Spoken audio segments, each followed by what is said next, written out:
So guys, this machine is from Alliance in Motion Global 100%. I'm Dr. Francis. This is my car from Alliance in Motion Global.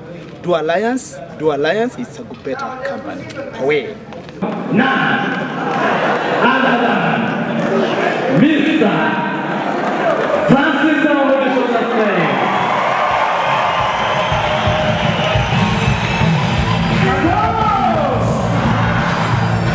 Are you ready?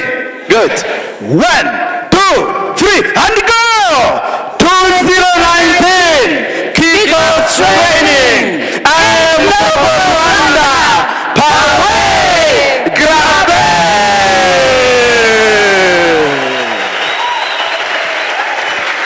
Thank you so much. Maramutse Banyarwanda. Good morning, Rwanda. Ngunda Rwanda. I love Rwanda and Rwandans. Good morning, everyone.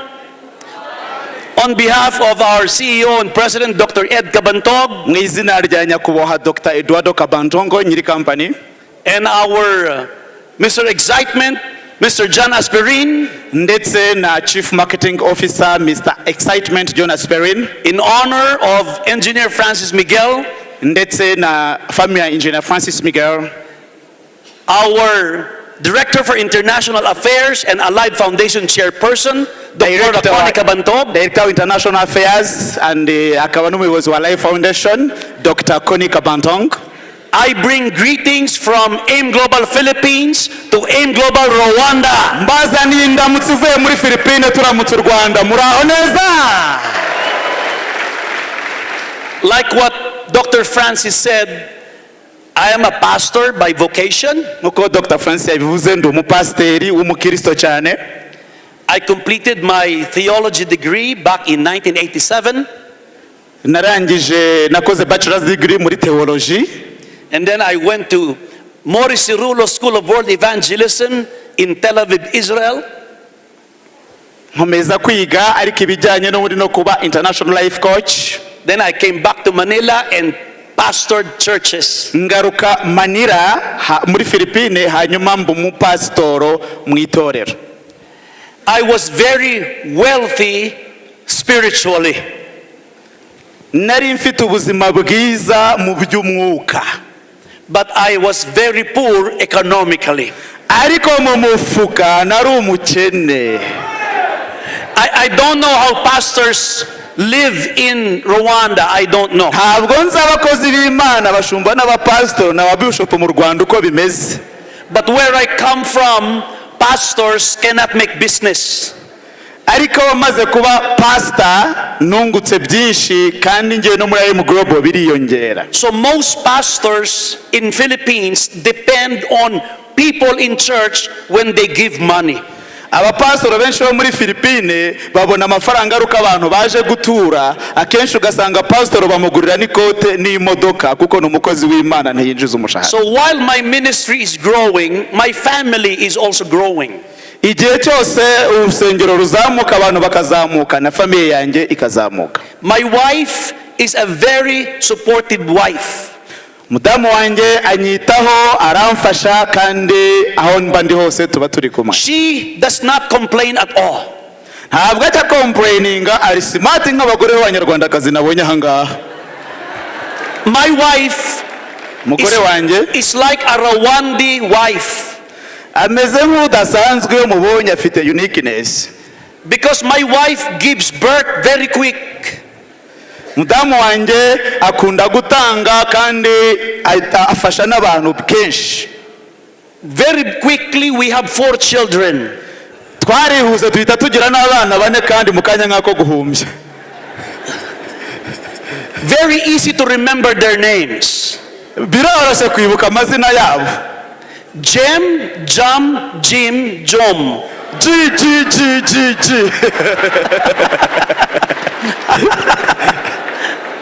As I was enjoying pastoral ministry, I forgot my family needs financial support. Nagiye mu by'Imana cyane nibagirwa ko umuryango wanjye nawe ukeneye kubaho, ukeneye n'amafaranga agakiza karantwara. In school I was told you should not have material wealth. only the wealth in heaven. Ku isi numvaga nta butunzi tugomba kuhagira, nkumva ubutunzi tugomba kubwibikira mu ijuru, aho ingese n'inyenzi zitaburya. So I did not plan for a house. I did not plan for a car. Numvaga ntagomba kubaka inzu cyangwa kugira imodoka, kuko na Yesu yabaye ku isi ariko ntabyo yari afite. I had no savings in the bank. Ntago nigeraga mbika amafaranga kuri banki. Worst, I have debts, neck deep in debt.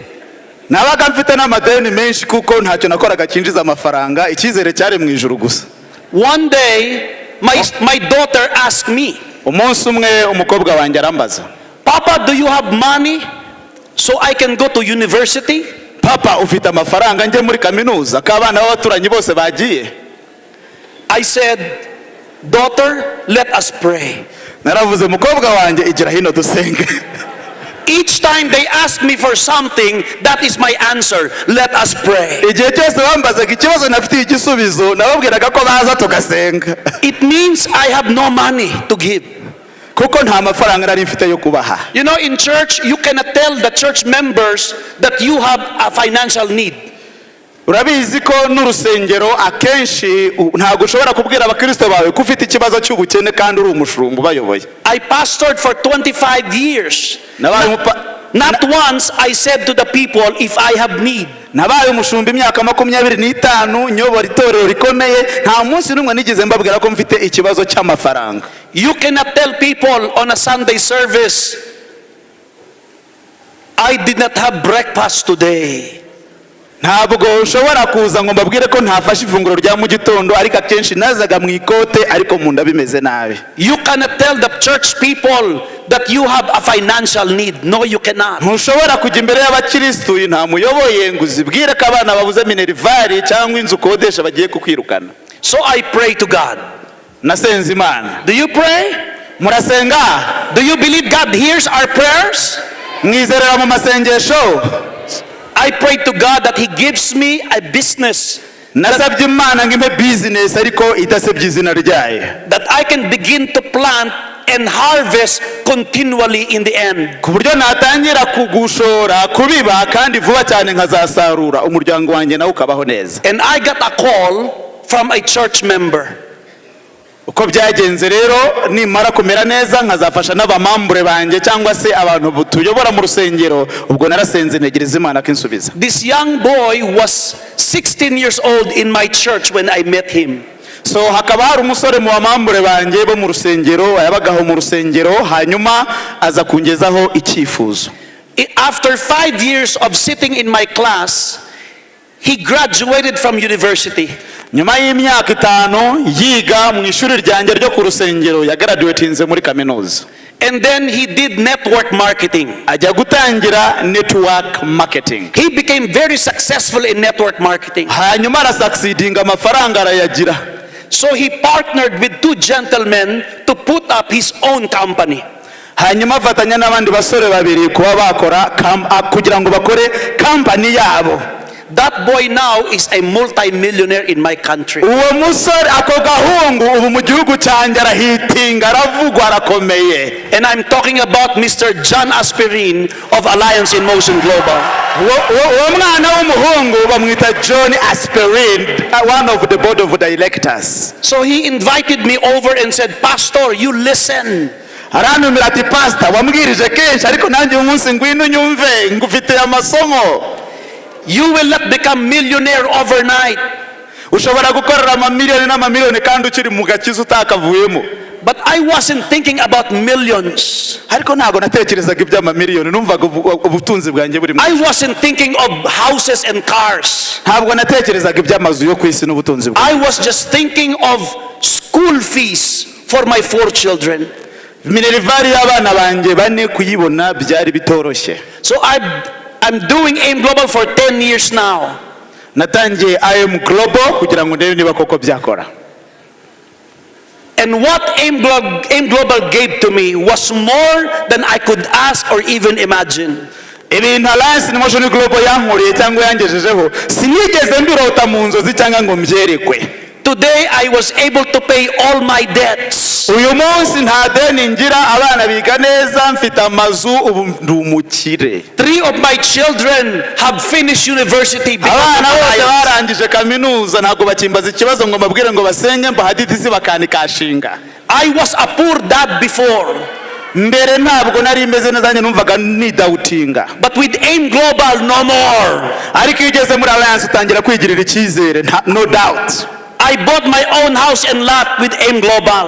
nabonye inzu yanjye nziza ivuye muri alliance in motion global. Now I have cars of my own. mfite imodoka yanjye ngendamo yavuye muri iyi business. Now I have savings in the bank. mfite amafaranga muri banki na savings azafasha umuryango wanjye. Now I'm in the position to give, not just to receive. ubu noneho ntabwo nsaba, ahubwo mfite ubushobozi bwo gufasha abandi, kuko gutanga bihesha umugisha kuruta guhaba. Now I'm 53 years old. ubu ndashaje, mfite imyaka 53. In Uganda, I'm a jaja. mu Uganda banyita Grandfather. banyita jaja, sogokuru. I have 2 muzukulus. afite abuzukuru babiri, ubwo ni sogokuru, ni jaja. But I don't look 53. ariko se murabona 53 Because of C24/7 every day. kubera C24/7 ndi agasore. Never been to the hospital for a major illness in 10 years. maze igihe kinini najya kwa muganga kuko sinjya ndwaragurika. I drink live-in coffee at least 5 times a day. nkoresha ka live coffee buri munsi kandi kararyoshye karanafasha. Cordials 2 to 3 times a day. mfata cordials 2 ku munsi, ndatumira twa tundi dukozwe mu mafi. So my blood pressure is like the blood pressure of 25 years old. umuvuduko wanjye w'amaraso umeze nk'uw'umusore ukiri mutoya, ubwo urumva ko na prostate nta kibazo zifite. I can still play basketball with my 2 sons. mfite abahungu banjye babiri. With my 2 sons, I play basketball. nkina umupira n'abahungu banjye babiri b'abasore. First time I came to Africa was in 2015. nza muri Afurika bwa mbere byari muri 2015. We opened Uganda in 2015. twafunguye office mu Uganda muri 2015. Nairobi in 16. Nairobi in 2016. hanyuma 2016 dufungura muri Kenya. Tanzania in 2017. 2017 dufungura muri And Tanzania. Kigali, Rwanda in 2018. 2018 dufungura Kigali, umujyi mwiza cyane, mwese mwamashyi muri abantu b'abagabo. With your business with us, with Alliance, you shall be traveling not only Africa, but all over the world. nukora na business natwe ntabwo uzagenda muri Afurika gusa, ahubwo uzura indege ujye no ku isi yose, hirya no hino uzunguruke. Who likes to go to the Philippines for free? Raise your hand. bandi bashaka kujya muri Philippines batishyuye bakarya ikinyenga. 1 2 3 nababaza. Who likes to go to United States of America for free? abashaka ko twagenda muri Amerika muri hehe. Who likes to go to Europe for free? abashaka ko twagenda Europe muri hehe. Who likes to have vacation in Dubai for 10 days? abashaka ko twagenda Dubai muri hehe. Who likes to go to Afghanistan? Afghanistan muri hehe. No, there's war. ntabwo No, tuzajya. there's war there, there's war. aho ntabwo tuzajya bari byebe. You have to have a passport. ugomba kuba ufite passport. Everybody say passport. everyone buri avuga passport. Say to your seatmate, get a passport. passport. Since I joined Alliance, it's been my 2nd passport already. Visiting many countries. kuva najya muri alliance passport zanjye ebyiri zimaze kurangira, kuko muri alliance turagenda cyane. And when you have big income, kandi ugira amafaranga winjiza, hakaza n'ingendo. who likes big income from Alliance? ni bande bashaka kubona amafaranga menshi muri alliance? ntayo mushaka se? 1 2 3. Good. Big income will come from a big network. amafaranga menshi aturuka mu kuba ufite timu y'abantu benshi. You cannot have big income with small network. ntushobora kubona amafaranga menshi warubatse timu ntoya. Why? kubera iki? Because we have to move products. kuko tugomba kugurisha za products. Our products are excellent. products zacu ni nziza cyane. Globally, our sales are very high. nziza cyane n'ama certification y'isara bigaragaza ko ari izambere kabisa. Even the rich Arabs take our products. Yewe no mu bihugu by'Abarabu bemera product zacu ko zifite certification ya halal naho zirinjira zirakora. They may not like networking because they're wealthy. Urabona muri mu Barabu bafite amafaranga za Dubai n'ahandi bakabaye batajya muri network yacu ariko kubera produit bayirimo kandi cyane. So when we move volumes of products, commissions go to you. Iyo ufatanyije timu mugacuruza product nyinshi, commission nyinshi zose zirongera zikazamuka iwawe. Who likes to have big network that move products? Raise your hands. Kandi bashaka kugira network nini kandi bakajya bagurisha ama product menshi. All right. Big income from big network from team of leaders. So amafaranga menshi aturuka muri network nini, timu nini ariko yubatswe n'abantu. And from team of leaders, you as a leader must stand out. Wowe nk'umurida nka upline ugomba kudevelopa abo wabyaye nawe bagahinduka ba leader nkawe. Did you like the training of servants? Iyo batize ntabwo bazamuka. I like the self-talk. I like that. I believe in that. I do that every day. Can you say it with me? Can you say with me? I am a leader. Okay? Muko mbyutse mbisubiramo nkavuga ngo I am a leader. Namwe mujya mubitekereza kandi mukumva mushoboye kwigira. Tugiye gusubiramo. Turabibara tukore gatatu. I am a leader. I am a leader. I am a leader. Are you ready? 1 2 3 go. I am a leader. I am a leader. I am a leader. Clap for you. I want you to say to your seatmate. Say to your seatmate. Ndetse n'abantu mwicaranye ugomba kubibabwira ukababwira ko ari aba leaders ndetse nabo ubona ko bagomba kwigirira ikize. Say I'm a leader. Bwira mugenzi wawe uti ukubita ku gatuza uti I am a leader. Mubwire kabisa uti I am a leader. Mubwire kabisa. I told you earlier I started with Alliance as a poor father. Natangiye Alliance ndi umubyeyi ukennye. Then my other daughter, I have 2 daughters. One daughter, after university, joined me in doing Alliance. Umukobwa wanjye mwarangije kaminuza naramusponsorinze araza dufatanya gukora Alliance. While she's doing the business with me, igihe yaraje gutangira gukora na business nanjye, she met a boy in the business. Nawe yasponsorinze mugenzi w'umuhungu muri business. And they got married. Uwo muhungu bahuye akamubyara, umuhungu noneho yaramunetworkinze ariko umuhungu ati nubwo ngishije business nanjye ari nindi bukwigishe so reka dukore ubukwe sasa. My son-in-law joined Alliance when he was 19 years old. Umukwe wanjye yajoininze Alliance afite imyaka 19 kuko sinari gushyingira umuntu utari umunetworker. He had no background in sales. Nta background yari afite mu bijyanye no kugurisha. No background in network marketing. Nta bumenyi yari afite muri network cyangwa MLM. It was his first time to join Alliance. Bwari ubwa mbere agiye muri network kandi yinjira muri Alliance ku myaka ye 19. So from 19 now he is 30. Kuva ku myaka 19 uba afite 30. He did nothing but build his network all over the Philippines and outside. Yubatse network ari ni muri Philippines ndetse no hanze ya Philippines hose. Today he is top 8 of AIM Global all over the world. Uyu munsi yari ari mu 10 ba mbere bihemba menshi muri Alliance ku isi yose. Amashyi menshi.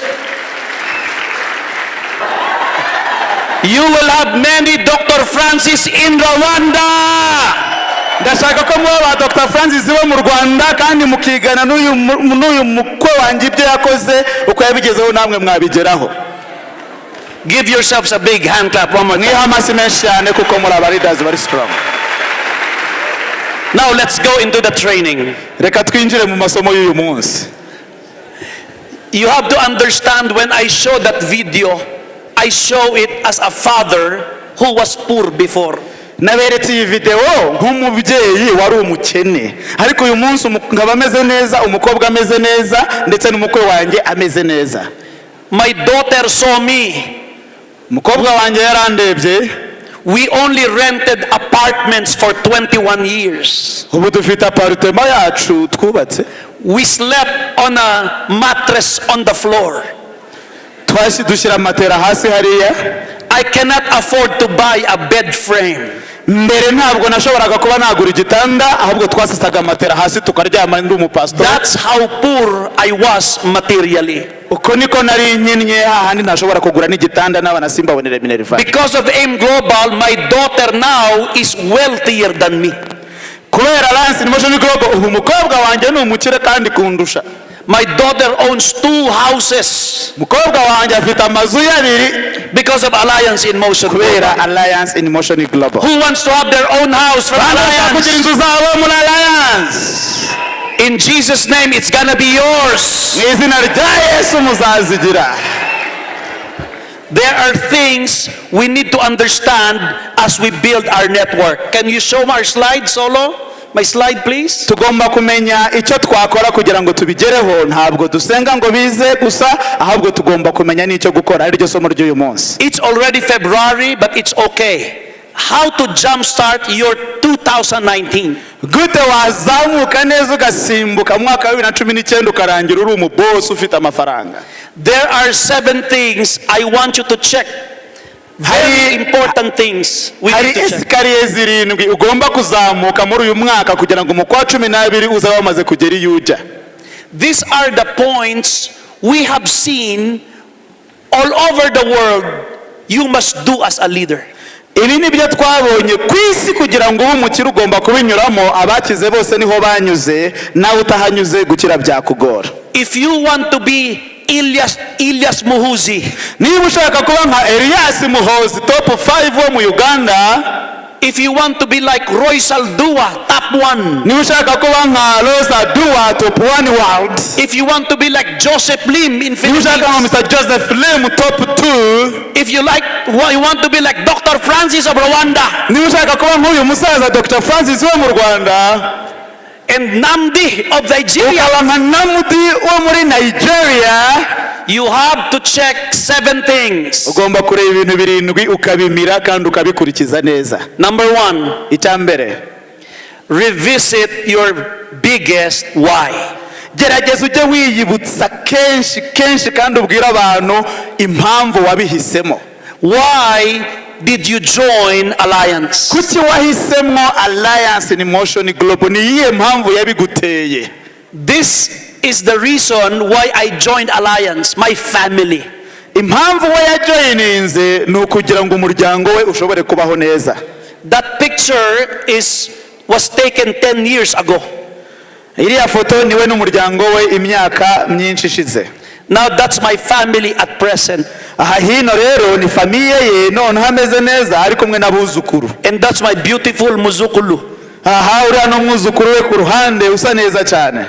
What I dreamt 10 years ago, Ibyo narotaga imyaka 10 ishize, what I wanted 10 years ago, ibyo numvaga nshaka kuzagera mu myaka 10 yashize, now I have it because of Alliance in Motion. uyu munsi ndabifite kubera Alliance in Motion Global.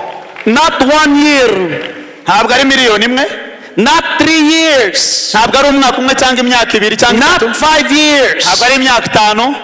This business is a long-term business. Ni business ukora ubuzima bwose kandi waba utagiye ngo usarure n'abana n'abuzukuru bagasarura. When you know why you're doing this, Numara kumenya impamvu wabihisemo ukabibwira n'abandi, in your mind, in your heart, mu mutima ukabyumva ndetse no mu bwonko, nothing can stop you. nta kintu cyaguhagarika kandi ntushobora kubivamo kandi n'abagukurikira bazaba benshi kuko ntabwo uza waragiye mu byo utazi. You talk to people about the business Uzajya ubwira abantu ibijyanye na business until late at night. amanywa ndetse nijoro, And then you have to wake up early morning. uzajya ubyuka kare kuko ufite impamvu, ufite intego, ufite aho ujya. You don't feel tired because of the why. Kurushobora gusinzira cyangwa wicare cyangwa ubivemo cyangwa ngo uruhe kuko ufite impamvu, ufite intego, ufite aho ugiye. Just like most of you today, Abantu benshi baraha, you commute going to the office. mugomba kujya ku ofisi. I commuted from my house to the office many times. So jewe amasaha menshi mba mva mu rugo njya ku office, ariko amasaha menshi nyamara ku office kuko ku office niho nkorera akazi kanjye. While you walk on the street without a car, nagendaga mu muhanda nta n'imodoka ndi kujya ku office. you don't feel ashamed. Ntuzumve ko hari igisebo. When you talk to many people and get rejected, nujya kwigisha abantu bakagupinga bakanga no kujyamo, ntuzumve ugize ikibazo. you just smile at them. uzababwira uti impamvu yatumye ntangira. It is not your loss. ntabwo ari igihombo cyawe. It is their loss. ni igihombo cyabo. Because your why tells me I must not be tired. kuko wowe impamvu yawe yatumye utangira, wenda ukeneye produit ngo ukire cyangwa ukeneye amafaranga yo gufasha umuryango, niyo mpamvu ukomeza urugendo. What is your biggest why? So ni iyihe mpamvu yatumye utangira? Ese wabonye bagenda nawe uragenda? You must look at that in your phone every day. wakabaye bifite ndetse ukayora ubyibuka unabireba ukabishyira n'imbere y'igitanda ndetse ukabibwira n'abantu bose. Talk about the things you want to see in the next year. ibyo ushaka kuzageraho mu kindi gihe ukabibwira abantu inzozi ufite. When people say no to your business, iyo abantu bavuga ko batari bwinjire muri business yawe bakaguhakanira, do not fight them. wirwana nabo. Do not curse them. wibatuka, wibanga. Just bless them. basabira umugisha uyikomereze. When you invite somebody and he doesn't like, nutumira umuntu akanga kuza, you just say thank you umubwire urakoze and smile. kandi useke. When you know your biggest why, namara kumenya impamvu yawe nyamukuru kandi agasanga wanayigezeho, even if you don't have money for food, niyo waba udafite amafaranga yo kugura ibyo kurya cyangwa tike, komeza kuko ufite impamvu, ufite aho ugiye. you will still continue doing the business. uzakomeza ukore business kuko uza aho ugiye, ufite n'impamvu ikujyana. Because you believe in your heart. kuko wizeye ibiri mu mutima wawe n'ubwonko ko icyo wahisemo kandi ugiyemwo ari kizima kandi The kizakugeza. day will come that your business will flourish. umunsi umwe uzaza business yawe itumbagire, And the things you want in life can happen and will happen in your time. ibintu byose wifuzaga, warotaga, amazu meza, imodoka, ubigereho wongere ubigereho wongere ubigereho, hanyuma ubuzima bugende neza. So that's why you have to begin writing down why you are doing Alliance. niyo mpamvu ugomba gufata igitabo cyawe ugatangira kwandika impamvu ukora iyi business, impamvu wahisemwo Alliance in Motion. You have to tell your business partners why you're doing Alliance. buri munsi ugomba kubwira abantu mukorana business mbere yuko utangira kubera iki wowe wayihisemo. 10 years ago, I invited my best friends, 5 of them. imyaka 10 ishize natumiraga inshuti zanjye byibura nka 5. They all have cars. I did not have. bari bafite I did not have car. They have cars. bari bafite amamodoka ariko je nta n'imodoka nari mfite. When they said, John, how come you don't have a car? bakambaza, John, gute udafite imodoka? I tell them, or I told them, my car is on the way to my life. narababwiraga imodoka yanjye iri mu nzira iri kuza. You better watch my car in the coming days. umunsi umwe muzabona imodoka yanjye. Why can I say that? kuki navugaga ibyo? Because of my why. kubera nari mfite impamvu. No one can stop me. Even my relatives who said, I will not join you, it's okay. nta muntu wagombaga kumpagarika n'umwe, yaba nabo tuvukana bambwiraga ko batari bubijyemo bakananca intege, nababwiraga nimusigare ariko jyewe ndakomeza. Today, my relatives who did not join, my friends who did not join, my classmates who did not join, they cannot look at me in the eyes today. uyu munsi abantu bose banze kwinjira, abo muri famiye, abo dusengana, abo twiganye, ubu barandeba bakagira ikimwaro n'isoni. Because today when we see each other, they are amazed with how I Am Global has blessed my family. bose batangajwe n'ukuntu Alliance yazamuye famiye yanjye, nkaba ndi umwe mu bakire bavugwa hariya ndetse n'umuryango wanjye. I don't know why you are here today. ntabwo nzi impamvu uri hano, hari wenda waje kubera umukobwa ukunda yaje cyangwa umusore ukunda.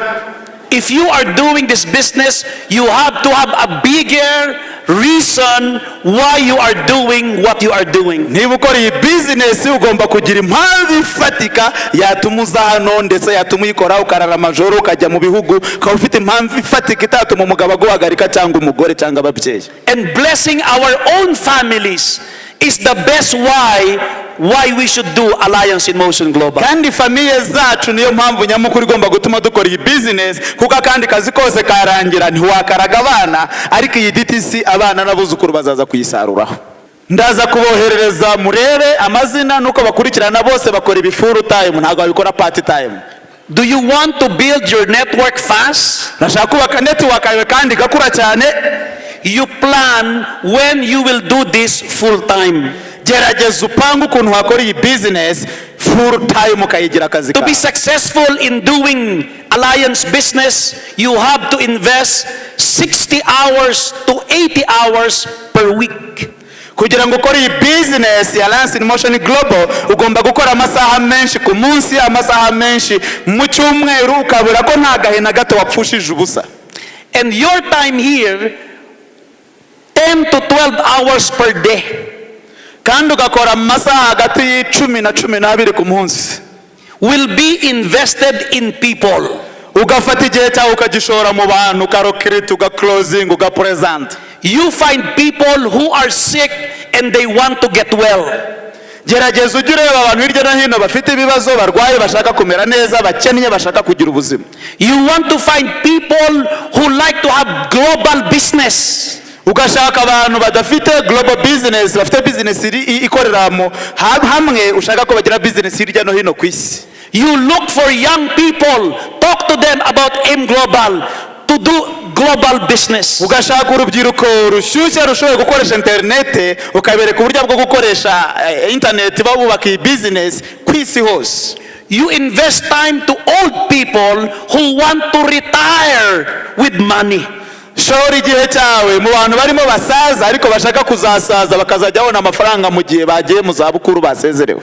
This business is about people. Iyi business ijyanye n'abantu. Udafite abantu nta business ufite, ufite abantu ufite business. This business is based in relationships. Iyi business ijyana n'isano n'umushyikirano ugirana n'abandi. That's why we call it a highly relational business. Niyo mpamvu ari business iguhuza n'abantu, ubwo urumva ko bayuroga cyangwa wiba nta bantu wabona bakujya inyuma. You invest in the life of your direct referrals. Gerageza ushore igihe cyawe mu bantu bawe winjije direct kugira ngo nabo babe abarida bari strong kandi bakomeye. You invest in the lives of your team every day. Gerageza ushore igihe cyawe mu kubaka no kuganiriza ababyeyi muri business, ubabwira uko banywa ama product, ubabwira uko bakwiga gupresenta ndetse nuko bakwiga kurokirita nabo timu zabo zigakora. That's why uplines, you bringing your people today in training is a good investment in your business. Niyo mpamvu aba upline mwazanye abantu banyu hano, ndabiza bamwe mwabishyuye n'amatike, mwakoze investment ikomeye kandi cyane, mwe amasi muri abantu b'abagabo. I was doing Alliance already 6 years when I was invited to join the training team. Nagiye muri Alliance natumiwe kuza kubyiga nkuko nababwiye ko natumiwe na Mr. Jonas Perrin. Today I don't do networking anymore. Uyu munsi ntabwo ngikora network na gace. My assignment is to train Africans. Akazi kanjye ni ukwigisha abanyafurika. So I have been here since 2015. I have been here since 2015. Ndi muri Afrika kuva muri 2015 nigisha abantu kugira ngo bashobore gukora iyi business neza. My job every day is to develop young Africans. Akazi kanjye ka buri munsi ni ukudevelopa abanyafurika mu bihugu bitandukanye kugira ngo bavemo aba leaders very strong. And old people too. Ndetse n'abantu bakuze mu myaka nabo ndabaganiriza kugira ngo bashobore kwigira icyizere kandi bazaritayaringa neza. I have pledged my life to the people of Africa. Kubera ko mbana n'abanyafurika kenshi tumaze kuba inshuti no kumenyerana kandi ubuzima bwabo ndabuzi. That I will invest my time to see African men and women become successful in Alliance in Motion Global.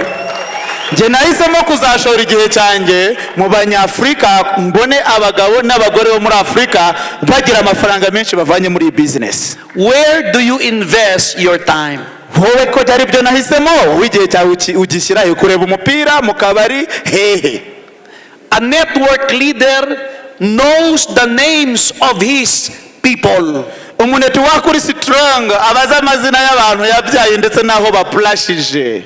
If you hear Elias Muhuzi talk in anniversaries, niwumva Elias Muhozi wa Uganda uri hejuru nuko nawe abikora. He will call individual names one by one. He knows them by name. Aza amazina yabo umuhaye mikoro ahamagara abo yagiye abyara bose kuko arabazi. Because Elias has invested tons and tons of hours.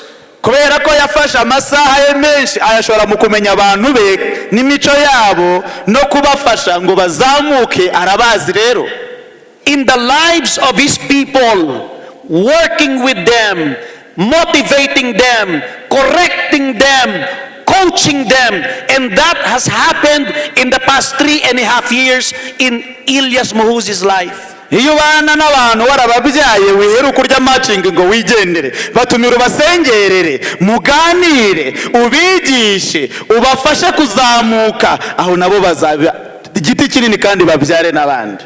Today Elias has 17 countries under his team. Uyu munsi Muhozi afite ibihugu 7 inyuma ye muri timu ye. The fastest growing group all over the world. Timu ikura cyane kuruta izindi zose ku isi. If it can happen to Elias, it can happen to you. Niba byamubaho nawe byakubaho. Icyo usabwa ni ugushora igihe cyawe ahantu hakwiriye. If you know how to invest time in the lives of people. Numara kumenya neza uko bashora igihe mu buzima bw'abantu. Leaders, listen. Munyumve ba leaders muri hano. Create stories with your people. Gerageza ushaka ahantu uzajya uhurira n'abantu bawe kandi kenshi gashoboka ububakemwe icyizere. Know everyone personally in your team. Menya abantu bawe umwe ku wundi bo muri timu yawe. Building a network is like planting a church. Kubaka network ni nko kugira urusengero. You disciple your people well. Uhitiramwe abantu bawe ndetse ukabahitiramwe icyo gukora ukabafatira icyemezo. You know their families. Ubuzi iyo miryango. You know what they like in the future. Ubuzi aho bashaka kugera ndetse n'ibibazo bafite na challenge bahura. You know the people they bring to church. Ubuzi abantu bafite ubuzi intege nke z'abantu ndetse n'imbaraga zabo. Your network is your church. Network yawe ni urusengero rwawe. And you are the pastor of the. You build relationships with them. Gerageza wubake umushyikirano hagati yawe nabo kuko intama yose yabura cyangwa igatsikira Imana yayikubaza. Create plenty of stories together. Gerageza utaheruka bajya muri system gusa ahubwo gerageza wubake ikintu kiguhuza nabo kenshi mube team ikomeye. May it be success story. Gerageza ibyo wagezeho n'ibyo bagezeho bandi mubigaragaze then bikurure n'abandi kuza kujoininga timu yawe. Or stories of failure, it does not matter. Ibyo mwatsinzweho ibitaragenze neza ntacyo bivuze, mwibagirwe biri inyuma musingira ibiri imbere. And stories in alliance cannot be written if it is short-lived. Izi story cyangwa se ibyiza mwagezeho uko mubibwira abantu bakanabibona, imodoka mwaguze, amazu mwubatse, bizakurura n'abandi baze. Do alliance minimum 10 years. Gerageza ukore alliance uyubake byibura imyaka 10. Everybody say 10 years. Buri wese avuge imyaka 10. You see what Elias Muhuzi did. Instead of 10 years, in 3.5 years, Muhozi yabikoze mu myaka 3 kuko yashyizemo amasaha menshi, ibyo yakubatse mu myaka 10 abyubaka mu myaka 3. And I love when Africans begin to build another person's life. Nkunda uburyo abanyafrika mutanahisha ndetse mwerekana na mbere uko mwari mumeze nabi nyuma mwahinduka mukabyerekana kuko bikurura abantu bakamenya why yanyu kuri strong. Is that the alarm? No. Should I continue? All right. Okay. I thought that means I have to stop now. No? naringize ngo Okay, manuke. thank you. Number 3, we'll make it fast. Cya gatatu, Number 3, team development. kubaka, kuvugurura, gukomeza, guha ubumenyi abanyamuryango. Before you start thinking of making money, think of building your team. Mbere yo gutekereza kujya gukorera amafaranga n'ibindi, banza utekereze mu kubaka abo muzafatanya urugendo. You do not sponsor or recruit people and wait for leaders to come. Ntabwo uzahora urokirita gusa ubashyiramo ngo utegereze ko hazavamwo aba leaders. Ugomba kugira igihe cyo kubaka bagakomera. This early, you spot people in your life who has leadership potentials. Ahangaha ugenda unatoranya abantu wabonye mu buzima bafitemo imico, imbaraga yo kuyobora, ubona ari aba leaders kabisa bashobora kubaka. If you know somebody who has obvious leadership qualities, talk to him. Niba hari uzi w'umuleaders ufite karite z'aba leaders, vugana nawe umuzane, kuko wananiwe urugo rwe akananirwa mu rusengero, naho ntabwo azashobora. Today I know you have somebody in your mind. Uyu munsi ndabizi hari abo muri gutekereza mu mutwe kandi mubona bashoboye b'aba leaders kabisa. But until now you have not spoken to them. Ariko ukaba utaravugana nabo. Don't talk about the business right away. Ntuzahita uhura nabo babwire ngo umva ngo hari ibintu byarayanse, ntabwo uhita ubabwira business ugihura nabo. Tell them you are building a team. Babwira uti hari team ndimo nubaka kandi nabonye umugore mwiza nkawe, umugabo mwiza nkawe, wamfasha kubaka iyi team. And you want them included in your team. Mubwira uti kandi numvaga waza muri team yanjye ukayimfasha, nubwo yaba hengamye umutwe mubwire ko ari mwiza kandi azaza. When you start recruiting people and then choose who will be active, you are doing it reverse. Uko ugenda ubazana kandi uhitamo abazashobora gukora kurusha abandi, uzaba ufite aho uri kugera, ariko nubireka ntabwo biziyubaka. That's why I love Africa, because when you get a tribal head, everybody joins. Nicyo nkundira abanyafrika, kuko iyo bigenze gutyo kandi hakagira nicyo mugeraho mukakigaragaraza n'abandi baraza. You get the head of the South Sudanese Association in Uganda, everybody joins. Icyo mwabonye, iyo ushyizemo meya akarere kose ubu gafite, iyo ushyizemo bishop itorero ryose riraza. It's like when you get the CEO of the company. Iyo ubonye CEO wa company, he is a leader already. ni umuleaders already, asanzwe ari umuyobozi. He can bring everybody until the security guard. Abantu bose kuko basanzwe bamwumva banamwumvira, ibyo yabajyanamo byose babijyamo. Mutagatinga abo bantu sasa bayoboye ibigo bikomeye. But when you begin to get the security guard, ariko nuhera hasi ku musekirite, don't expect the CEO to join. ntuzibwire ko CEO azaza. You're doing it all reverse. Wabikoze nabi. I have nothing bad about security guards, okay? Ntabwo abasekirite ari ikibazo cyangwa abandi bantu baciriritse. It's a noble job. Ni akazi keza. But what I am saying is the hierarchy. Ariko icyo nshaka kubabwira ni uko iyo uhereye ku mutwe uba ufite igihimba n'amaguru n'amaboko. In the family, if you get the father, you get the whole children. Mu muryango iyo ufite umugabo ubwo ufite abana bose. You get the child, it's not easy to get the papa and the mama. Iyo ufite abana kugira ngo uzagere kuri se biragoye. Create your team first. Gerageza wubake team, kandi uzi ko umugore urwo rwari uruyoboye, hera ku mugore niba ari uvuga rutegeka, numara gufata umugore ubwo ufite urugo rwose. And then the rest of the people shall follow you. Abasigaye bose bazizana. Give yourselves a big hand clap. Come on. Amasi menshi kuri mwese. Number 4. Cya kane, Your system and materials. systeme yawe ndetse n'ibikoresho ukoresha kugira ngo ishobore gukomera. Urubuga rwawe. You know what I like in Africa? Muzi impamvu nkunda Afrika? People here are well dressed. Abadamu bo mu Rwanda bambaye neza cyane, ndetse abanyafrika, abagabo, abagore mwese mwambara neza cyane. Look at Dr.Francis. Ndebera uyu musaza uraha imbere. More handsome than me. Wamubonye andusha ubwiza. In Philippines, no. Muri Philippine oya. Network leaders, they wear t-shirts only. Abantu bakora nita bakabazambara imipira y'ijosi, udupira dusanzwe. But in some parts of Africa, even when it's very hot, ariko muri Afurika nubwo haba hashyushye hateye, people wear suits. kubita mu ikote ubundi ugakandagira isi kabyumva. I love Africa. ibi narabikunze cyane nanjye nonigiye gushyira mu ikoti. You know, that's a part of the system you have to understand. This business is about image.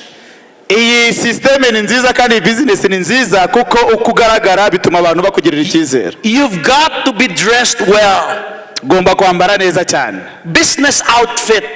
Kugira ngo ukubona akubonemo miliyoni kabisa. Do not go to a friend in your slippers. Wijya kureba abantu bawe wambaye kamambiri, system uzaba wayisho uzaba wayirangije. And tell them, let's make business. Ngo babwira ngo muze dukore business ngo birimo kashisha kandi ishati yaracitse ku rutugu. I don't mean you buy expensive clothes. Si ngombwa ko mugura ibihenze cyane. Just decent clothes. Ariko gerageza ugura utuntu tugufitinze kandi ubona ko tugezweho tujyanye n'igihe. Even if you are not making big money yet. Niba ari umazemo n'igihe gitoya cyangwa udafite n'ubushobozi buhagije ariko gerageza wige no kujyanisha. You buy a shirt and jacket from second hand shops. Wajya ukagenda kugura n'ibyo muri caguwa ariko mu Rwanda barabiciye. Wagenda ukagura ibiciriritse bidahenze ariko ukagatera ipasi ntibize byipfunyapfunyitse nk'iby'inka yariye. Appear to be professional all the time. Ku buryo bakubona nk'umuntu uri professional, niba uri umudamu agakweto kamacinga n'isakoshi kandi wiga no gutambuka neza. It is better to be overdressed than underdressed in a meeting. Ni byiza kwambara neza cyane mu nama kurenza kuza wambaye nabi. Did you get it? Better to dress up higher standard than low when doing the business with your team. Birimo ukora iyi business n'abantu bawe ni byiza kwambara neza cyane bituma benshi bakugirira icyizere kandi bakagukurikira. Look at those Filipino. Reba bariya Abafilipine babanza hano bambaye amakabutura n'amashati. That is what you call the male national costume. Reba bariya bo hasi bambaye amashati buriya bambaye costume iri naturel y'igihugu cyabo. The textile is made of pineapple. So ariya amashati akozwe mu nanasi. Very expensive. Arahenze cyane ni rineni. Look at the group of Ilias in Uganda. Reba sasa abagande bo muri Afrika. How do you describe them in one word? Reba gakwetos. Professional. Bambara neza muri Afrika. Excellent. Byiza cyane. Smart. Basa neza. Business-like. Baraberewe. On fire. Bararyoshye kabisa. When you give that snap online, your contact will say, I want to join. Iyo wandikiye umuntu akareba profile yawe ahita avuga ati yo ngomba kwinjira kabisa. Give yourselves a big hand. Amashyi menshi kuko mwese mwambaye neza cyane. Team development. Number 4. System and materials. Ikindi kandi you have to understand this business is about the right words to say. Ugomba kumenya ko muri ubu buzima iyi business igomba kujyana n'ubuzima kuko udafite material zigufasha kuyikora ntabwo wayigeraho. People do not become successful outside because of 3 things. Abantu hanze impamvu bakena no kubera ibintu bitatu. 1, they don't know what to say. Icyambere ntibazi uko bavuga, ntibazi kuvuga neza. Number 2, they say the wrong things. Abavuze nabo bavuga ibintu bidakwiriye mu gihe kidakwiriye. Number 3, they quit easily. Kandi bapfa vuba bakabivamo babivangwemo n'ubusa. When you have a material in your head, igihe cyose mu mutwe wawe utakomeye ngo wumve ko ugiye kubikora neza cyane, and you know what to say, igihe cyose uzi kubivuga neza ukaba ufite bagage ibintu bizi kandi ubyumva gusobanura product business, you will never go wrong. Ntushobora kuyoba na rimwe kuko uzi icyo ubwira abantu. For example, urugero, I meet a student and I'll talk about the business. Ntangira kumubwira business. I have prepared a script to a student. Namaze gutegura ibintu byo kumubwira. When I talk to a pastor, niba ngiye kuvugana na pastor, I have a different script to pastors. Ngomba kumenya ibyo bwira pastor ntabwo biraho nibyo nabwiye umunyeshuri. When I talk to mothers and wives, niba ngiye kubwira abantu bandi batandukanye, I prepare different scripts to mothers and wives. Ntegura ibyo ngiye kubabwira kuko abantu nibasa wigisha abantu bitewe n'uko babona. When I talk to new in network marketing, that's different script. mvugana namwe nabyo ni ibindi. Ugomba kumenya abo ubwira n'abaribo n'igihe ubabwira ko bategurira ibijyanye nabo.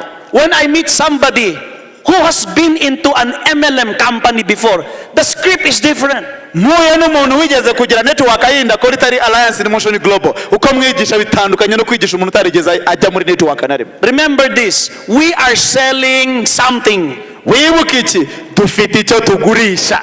One, we are selling excellent products. Turi kugurisha products z'agatangaza. Two, we are selling the best business in the world, multi-level marketing. Turimo turacuruza systeme yabaye ya mbere ku isi imyaka myinshi ikurikiranye ikorera ku isi yose.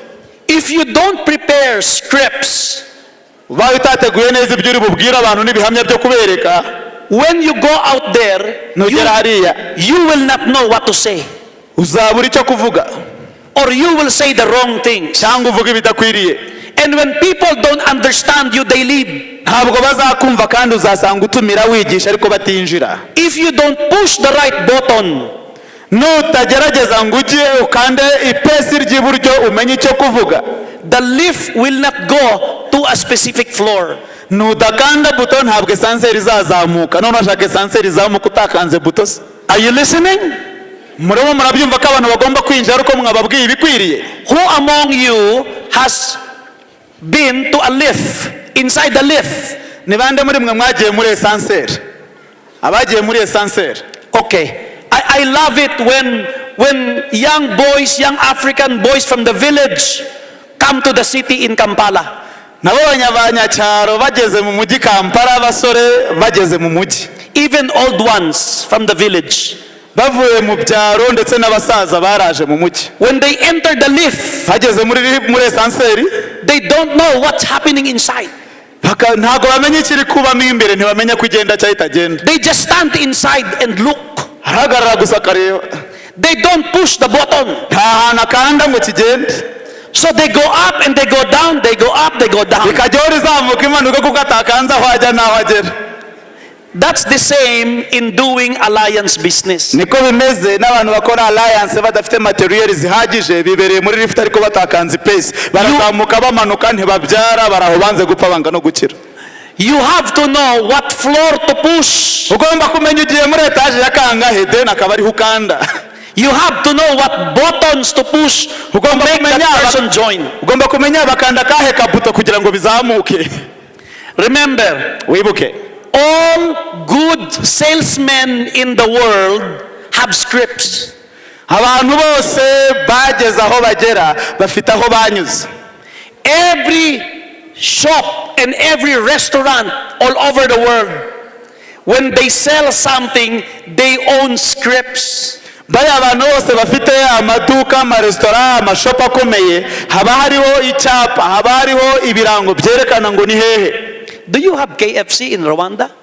KFC. You have? Yeah. We have KFC in Rwanda. No. Yeah, we don't have. All right. KFC is an American brand restaurant. Chicken. Ni restaurant y'abanyamerika yotsa inkoko. When you see their shops, their store, iyo ubonye ahantu handitse KFC ukabona icyapa ku iduka, selling chicken, bagurisha inkoko. Kuku. Inkoko. Yeah. All right. In the name KFC, it says finger licking good. Finger licking good. That's an American script. It means you use your hand, you eat, and you go, mwah, mwah, mwah. It's good. Bafite intego yabo, moto yabo ivuga ngo numara kubirya uririgata iminwa urirya intoki. That's a script. Ako ni intego, ni umugambi, ni vision. Your business in alliance, you must own scripts. Muri business yawe nawe wakaba ufite moto yawe, intego, icyerekezo, slogans. Before you could build a huge team, you have to prepare materials for your people. Mbere yo kubaka abantu benshi, timu nini, ugomba kuba witeguye gusubiza ibibazo byose bakubaza ndetse no kububakira aho bazaba. Ni nko kubyara abana ariko bateguriye inzu yo kubamo. Another part of system is daily skills training. Ikindi mugomba kumenya kuri iyi systeme nuko buri munsi ugomba kuyiga ukayiga, kuko buri munsi hari ibishya bizamo uko byara ndetse nuko timizamuka. This is not to put down the West Africa countries. But West Africa Alliance had been there for 6 years. Muri Afurika y'Iburengerazuba Alliance igiye kwamara imyaka 6. In East Africa, we are only 3.5 years. Muri Afurika y'Iburasirazuba tugiye kumara imyaka 3 n'igice. How come East Africans overtook the West Africans? Gute Afurika y'Iburasirazuba twagurutse tugaca kuri West Africa? Byahereye Nigeria n'ibindi bihugu, none East Africa twabasize muri sales. The answer is this. Igisubizo ni kimwe. In East Africa, there is daily skills training. Muri Afurika y'Iburasirazuba haba amasomo ajyanye n'ubumenyi kandi buri munsi. We call it cell meetings. Aya ngaya afasha abantu kuzamuka kuko buri wese ariga kandi akiyigisha. West Africans do not have that. Muri Afurika y'Iburengerazuba ntago babikora ibyo. They're learning from the East Africans now how to do cell meetings. Ubu batangiye noneho kwigira kwa Nyafurika ukuntu bakora utwo tuntu bita cell meetings, utugurupe kwigurupa bakiga kandi buri munsi. Because that system can beat any type of training, like even this one. Kuko iyo systeme ishobora kugira ikifasha kinini muri systeme zari zose harimo ni yacu, kuko abantu biga ari bace barabazanya ndetse bakamenyana bakagira n'ubumenyi bose buhagije. We are very happy. There are about 4,000 people in this place today. Turishimye cyane abantu barenga 2,000 mwese mwicaye aha mu mukama massive turabishimiye. But cell group meeting, daily skills training can always beat big trainings like this. Ariko yaza kuba atarabayeho za cell meeting zo guhuza udutimu ku dutimu ntago mwakabaye mungana gutya. Ask me why. Mbaza ngo kubera iki? Because in daily skills training, the training is personalized. I can see your reaction. I can see your body language. I could see if you can speak or not. Kubera ko iyo muri bake muri twa tugroupe umenya umuridas, umenya ushoboye kuvuga, umenya impano ya buri muntu, then mugahera aho muzi developer. Ariko hakomenya impano z'abantu baraha biragoye. This is a very good meeting. The energy is big. Iyi ni inama nziza cyane kandi iri mu imbaraga. But after this, you have to meet in small groups. Ariko nyuma y'ibi mutangire muri timu zanyu mujye muhura amagroupe mato mwubake mumenye abarimu bari muri mwe, then muba promoting. Talk to each other what you learned today. Muvugana umwe ku wundi munarebana mumenye buri wese icyo akeneye ndetse n'icyo ashoboye. And how to move forward from today. Kandi gute mwakura kuva uyu munsi. If you just attend today and go home, nuza hano gusa uyu munsi then ugahita witahira, nobody has processed you. nta muntu uzagukurikira rwose. Everybody needs processing. Abantu bose bakeneye follow up, gukurikira, kumenya, kwibutsa kugira ngo bijyemo neza. Teaching without processing is less learning. Kwigisha ariko hatariho gukurikirana ntacyo bimaze. That's why the system of East Africa that daily we train people. Niyo mpamvu iyi system dufite muri East Africa yo kwigisha abantu buri munsi ibyara umusaruro. Will always produce good trained leaders. Abo ngabo bazagera ku ntego zabo ni babandi bigisha aba followers guhinduka aba leaders kandi buri munsi. Are we learning? Murimo muriga? Come on, are you learning? Murimo muriga? Number 5. Cya gatanu. Your target market. Abo ukeneye ni bande? What is your target market? Menya isoko ryawe. Let's compare again Philippines and West Africa versus East Africa.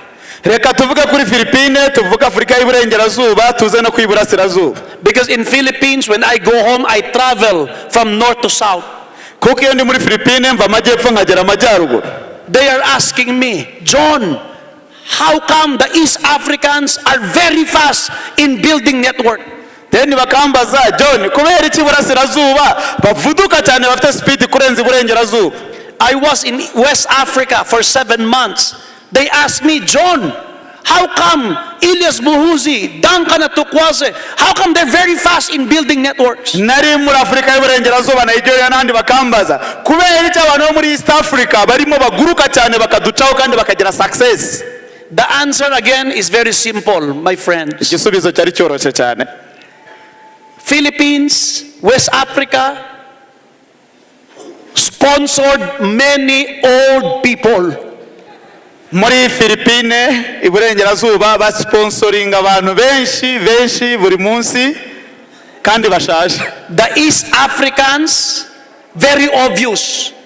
The top 20 of Uganda, nobody is above 30 years old. Abantu b'iburasirazuba barakora cyane kuko 20 ba mbere bo muri Uganda nta urimo mukuru, bose baracyari imyaka yo hasi. This is what we say, every country is different. Ibi nibyo tubabwira, ibihugu byose biratandukanye ntabwo ari bimwe. This is not my original teaching. Iki ntabwo ari igihugu cyanjye kandi bisi nabyo bintu byanjye bya mbere natangiye nigisha. I saw this in Uganda. Nabibonye mu Uganda. Elias started with people his age and below. Mose yatangiriye ku bantu bangana nawe imyaka no gusubira hasi. Because I believe everybody here in this room, you own a market. Kuko nzi neza ko abantu mwese muri ahangaha mushobora gukora. You know what market means? Market means you are assigned to set of people and they will understand and believe you. Gushobora gukora cyangwa kugira isoko bisobanuye ngo wowe ufite abantu benshi ushobora guhura nabo kandi kugeraho mu gihe gito kandi bakaba bakuyoboka. Target market, for example, menya isoko ryawe. Urugero, in Africa I saw a bar soap. Muri Afrika nabonye amasabune, imiti y'isabune. The name is Dove. Yitwa Dove. Like this hotel, Dove. Ni hotel niko yitwa. The soap is Dove, very expensive. Isabune yitwa Dove kandi irahenze. Why would that Dove company sell in Africa? Kubera ikiriya company igurisha muri Afrika cyane. Because there is a big market for Africans who like that kind of soap. Kuko hari abantu benshi muri Afrika bakeneye bakunda iyo sabune. Give me a name of a regular soap in Rwanda. Give me a name. Surufo. You say.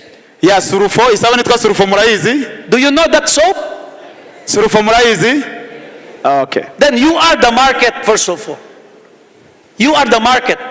Ya hari isoko rya Surufo kandi natwe turayigurira kenshi.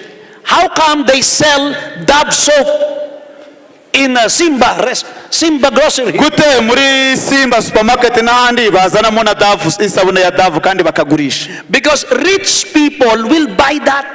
Kuko bazi ko hari abantu bari bujye kuyigura. And there are many rich people in Rwanda. Abo bantu b'abakire bazi ko bari bujye kugura iyo sabune kuko irakunzwe ni y'abakire. Another example. Urundi rugero.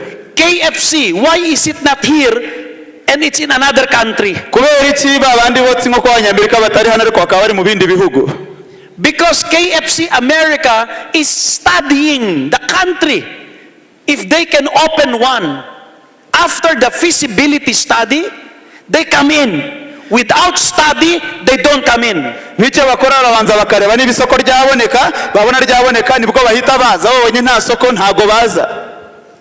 That is what you call finding your target market. Ibi nibyo mbabwira ngo ugomba kumenya isoko utagetinze. Ntabwo wajya gucuruza Bibiliya inyamirambo cyangwa mu Biryogo, ntago bazigura n'abamizirima. Example, my son. Urugero, umuhungu ngwino. How old are you? Ufite imyaka ingahe? 24. 24. So your target market in Rwanda, who do you recruit?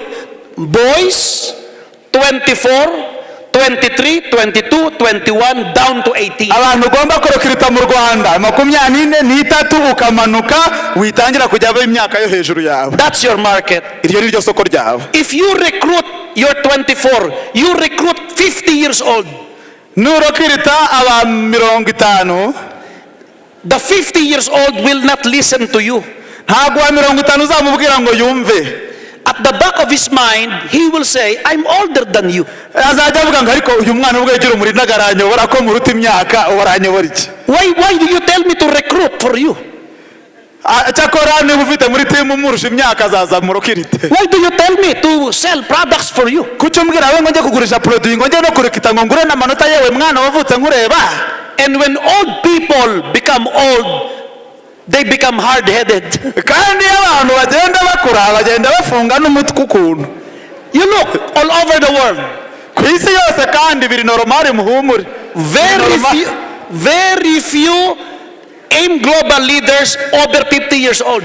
ni bake cyane muri alliance bakuze mu myaka y'imyaka 50 bashobora gusucceedinga. Cyakora mu Rwanda ho mbona hari abakecuru n'abasaza babyiyemeje kandi bazabigeraho. Francis, now I can see many old people frowning. They're frowning, the old people. Yeah. Huh? Abantu, They might feel bad that they cannot do the business. no, they will not feel bad because our even not the age, they are younger in the mind. Good. Now listen, if you are like me, 53 years old, Niba ufite imyaka nk'53 and you just join Alliance, you Ukajya- know, a 50-year-old Rwandi, one, he has a job already. uwo muri imyaka 50 isi gusubira hejuru byanze bikunze afite akazi ntabwo ari umushomeri. Cyo ni icyambere. Secondly, you have a family already. Icya kabiri afite umuryango birantega. You have children, maybe. Afite abana. Then you join networking. None winjiye muri network. And then your upline tells you, quit your job, do this full time. None upline nakubwira ati va muri ako kazi ngwino ukore hano full time reka ryaduka ngwino. They will not do that. Ntabwo wabikora abana barya iki mu gihe network itarafatika. They have been an accountant for 20 years. Yabanje kuba accountant ariga araminuza ajya gukora bya bintu kandi abirimo byaramuziritse ukuri. That's why it's better to train young people. Niyo mpamvu ari byiza cyane kwigisha urubyiruko n'abari muri business mukuze mu myaka ni murokirite urubyiruko rubafashe gukurura iburyo n'ibumoso. I would rather invest time in a young person without money. Menya targeted market yawe yariyo umenye ko ushobora guhura n'abasore gusa uzasanga wenda badafite igishoro cyo kwinjira kandi abakuze aribo bafite igishoro. Than an old person with money but no time. Aho kugira ngo urokirite umuntu ukuze ufite amafaranga udafite igihe warokirita umutoya urashyiramo konti imwe cyangwa igice ariko ufite time yo kubigurukana. You cannot build the business with AIM Global without your time. Ntabwo wakubaka business ya Alliance nta gihe ufite. Remember the time investment. Wibuke ko ugomba gushora igihe muri ya ngingo twabonye. Now don't feel sad, old people like me, don't feel sad. Abantu bo mu myaka yacu ntimugire ikibazo ntabwo ibyo tukuvuga ni ukuri. If you want to do this business like us, Niba ushaka gukora iyi business nkatwe get the young people to the left and the urabona people twe to the right, turashaje nawe urashaje nkatwe shaka abantu bato bagufashe gukurura iburyo n'ibumoso. and let them do the business for you. Reka bagufashe gukora business. You just focus on taking the products and telling people to take the products as well. Weje ukomeza ufate produit ubereke ko zirimo zigufasha kuri ya mitsina rubaga impande ariko shora amafaranga mu bantu bagukorera business. I want you to watch Nigeria. Nigeria is 200 million people. Nigeria bafite abaturage miliyoni zirenga 200. AIM Global, the top 20, the youngest is 36 years old. Muri 20 ukuze ntarengeje 36. There is nobody in Nigeria below 30 years old with significant results. None. Hejuru y'imyaka 50 abantu bari muri Nigeria ntawe wapfa kubona wakuyemo ibintu bifatika mu gihe abanyafrika barimo bahitinga East Africa no mu Uganda bose ni imyaka mitoya yo hasi. That shows AIM Global Nigeria is still young. Bivuze ngo business ya Alliance muri Nigeria ni nka itaratangira rwo bamaze imyaka 6 kuko there are over 100 million young people in Nigeria. Hari urubyiruko barenga miliyoni 100 muri Nigeria kandi batarisuka muri iyi business. And that's a big market. Kandi ryo ni isoko rinini cyane. Don't get out of Rwanda right away. Reka guhita usohoka mu Rwanda ngo ugiye kurokirita Nigeria. In doing the business, you have to focus on Rwanda first. Mu gukora iyi business ugomba kubanza ukita ku gihugu cyawe mu kagari mu mudugudu ukabona gutekereza gusimbuka jya n'ahandi ku ruhande. Once you get your target market, numara kubona rya soko ryawe wari ushaka kandi ukabona umaze kurigeraho, your network will explode naturally. hanyuma ya business yawe izakura kandi izasigara yijyana yikuza yitwara kuko wubatse abantu ni wubatse business. Number 6, your passion. Cya gatandatu kwihangana kwawe. Your passion means how you love doing what you are doing. Kwihangana kwawe bigaragaza ubushake ugira mu gukora iyi business. This is a helping business. Kudacika intege ukamenya ko ari business itanga ubuzima. Who likes to help people? Raise your hands. Bande bashaka kugira ubuzima bwiza no gufasha no kugira ubuzima bwiza. You see, if you like to help people, this business is for you. niba ukunda ko abantu bagira ubuzima bwiza ubibifuriza iyi business ni yawe ukabagezaho products. The person you help today will thank you 5 years, 10 years from now. uzafasha gukira diyabete, hypertension n'izindi ndwara azagushimira gusabira imigisha imyaka 5 n'imisago n'imisago.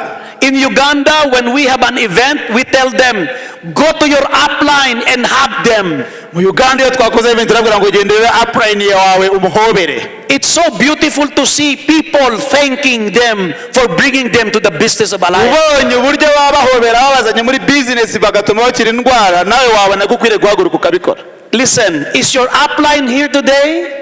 uwakubyaye yaje ahangaha abafite upline mushyira akaboko hejuru turebe bakaba baje hano. Can you stand up? Please stand up. mwahaguruka abafite upline banyu akaba ari hano abafite upline wanjye arahari mwahaguruka. Stand up, everyone stand up. mwahaguruka nk'abasirikare. If your upline is here, can you go and give your upline a big hug? genda simbuka mu minota 5 uhobere upline wawe. 5 minutes genda uhobere upline wawe. Say thank you, upline. iminota 5 genda ubwire upline ngo thank you, genda umuhobere kandi cyane umubwire ngo Thank you, I love you, upline. mubwire uti thank you upline. God bless you, upline. warakoze kumbyara upline.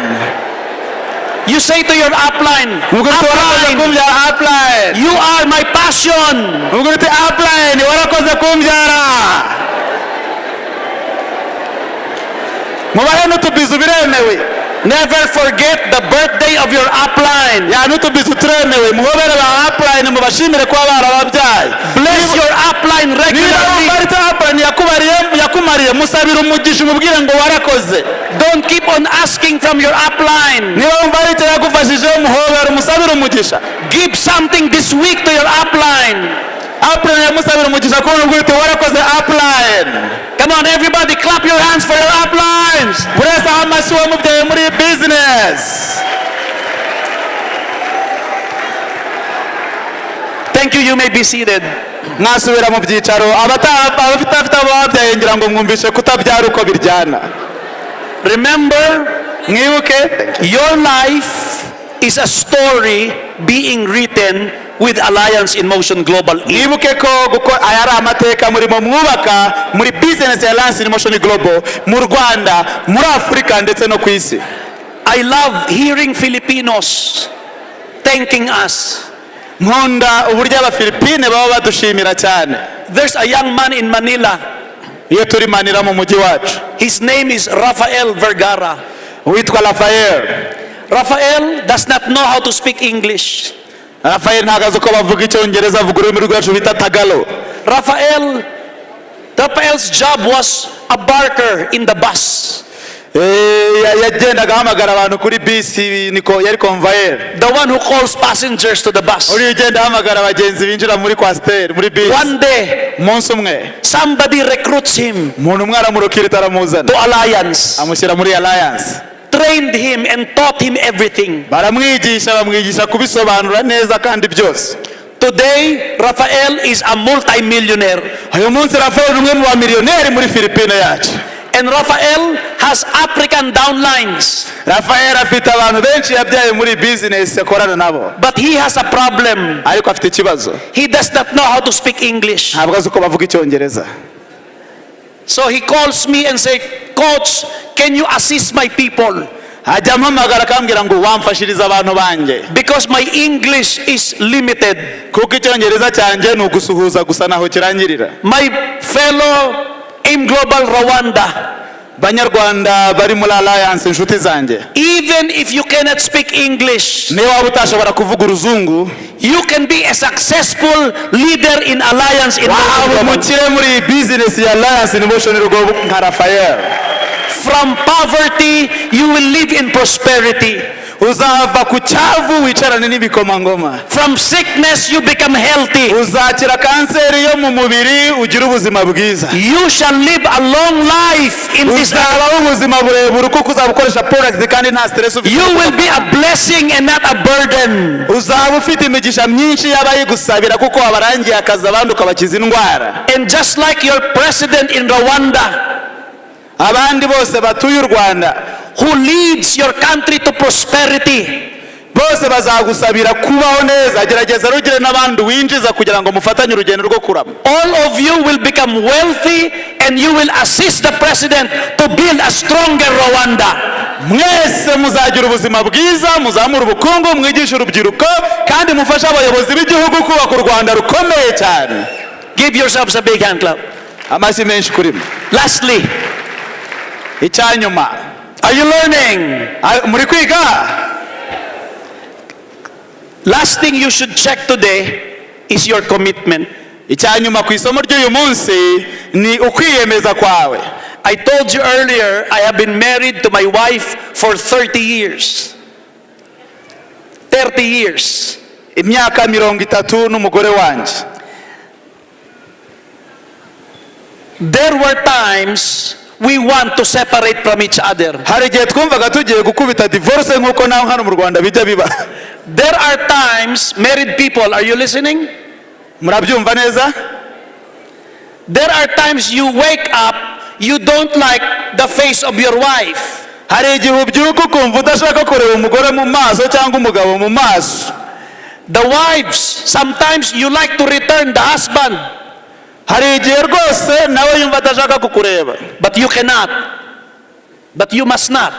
Ariko ugomba kutamwirukana. Because that's marriage. Kuko ni mariage. In marriage, you solve problems together. Muri mu muryango, mu rugo mukemurira ibibazo hamwe. Network marketing for many people is very simple. If they don't make money, they leave. Network marketing imwe mu bigira umukino. Akaza akajyamba yakumva atabishaka akavamwe akagenda. Sibyo? Alliance in motion is not like that. Alliance ntago ari kimeze. Some distributors can make money fast. Some do not make money fast. Abantu bamwe muri alliance bashaka gukorera amafaranga vuba vuba, abandi bakayakorera buhoro buhoro. Ikizima nuko mwese mugerayo. Some learn the system quickly, some don't.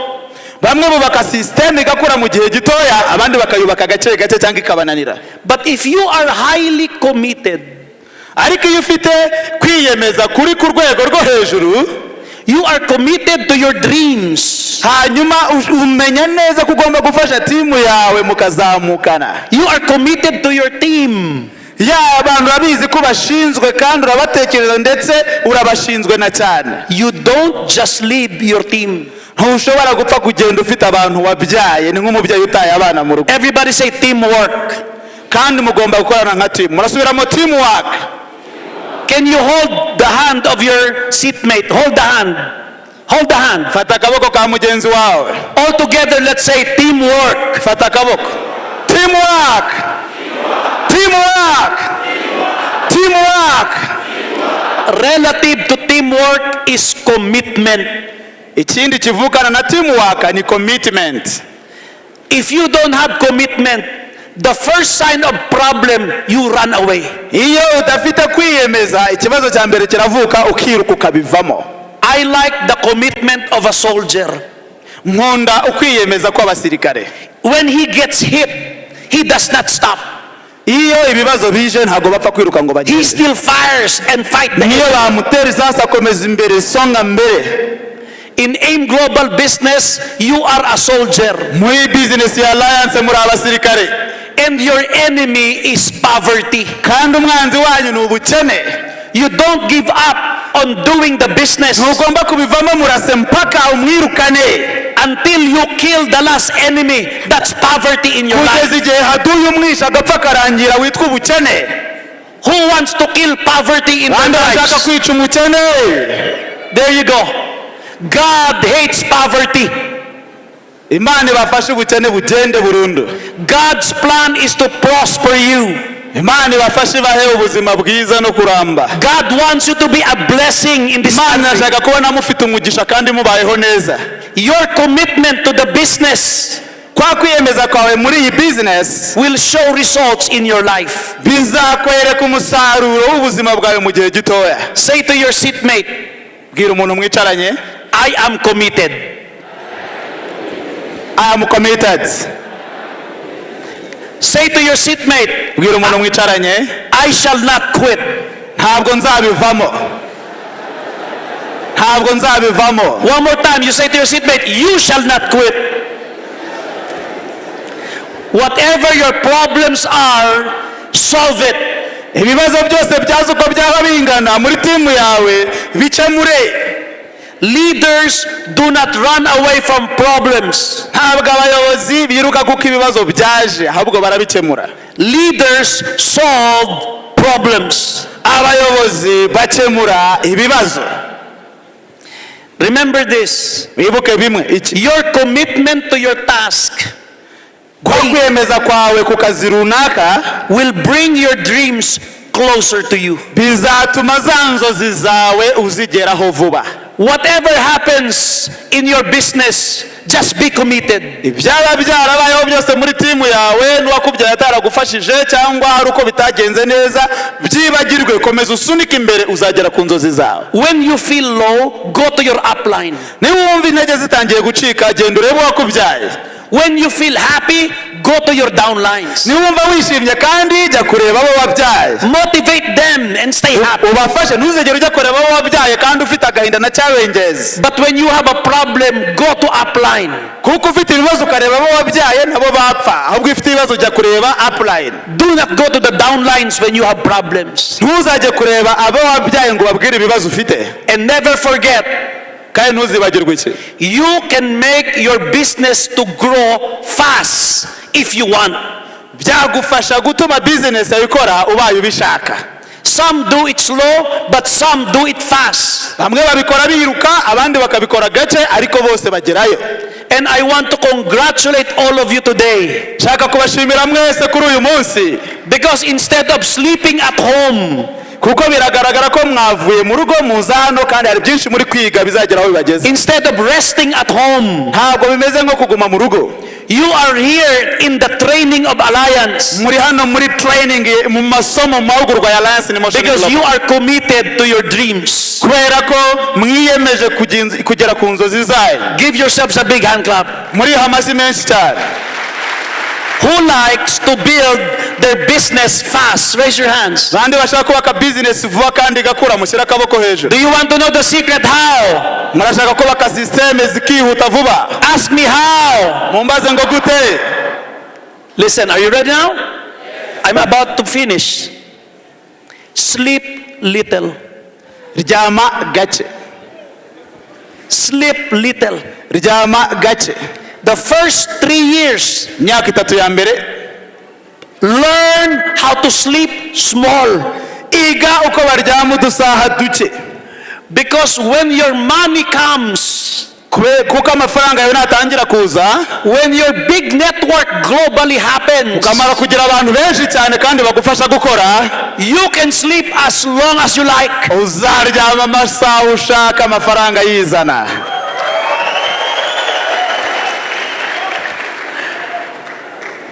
Before I flew back to Africa, this January, I bought myself a beautiful sports car. Igihe nari ngiye kugaruka muri Afrika muri uko kwa mbere, nasize nguza akamodoka kanjye kumurya kaspo kandi umusaza. I had several cars from Alliance. Mfite imodoka nyinshi zavuye muri Alliance. But this one is different. Ariko iyi ngiyi ni imashini.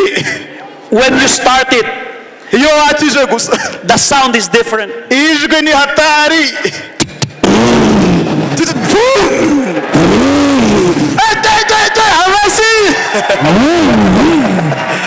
That is a sport car. I want you to hear that sound for your own car. Ndashaka umvise sound ariko ari imodoka yawe.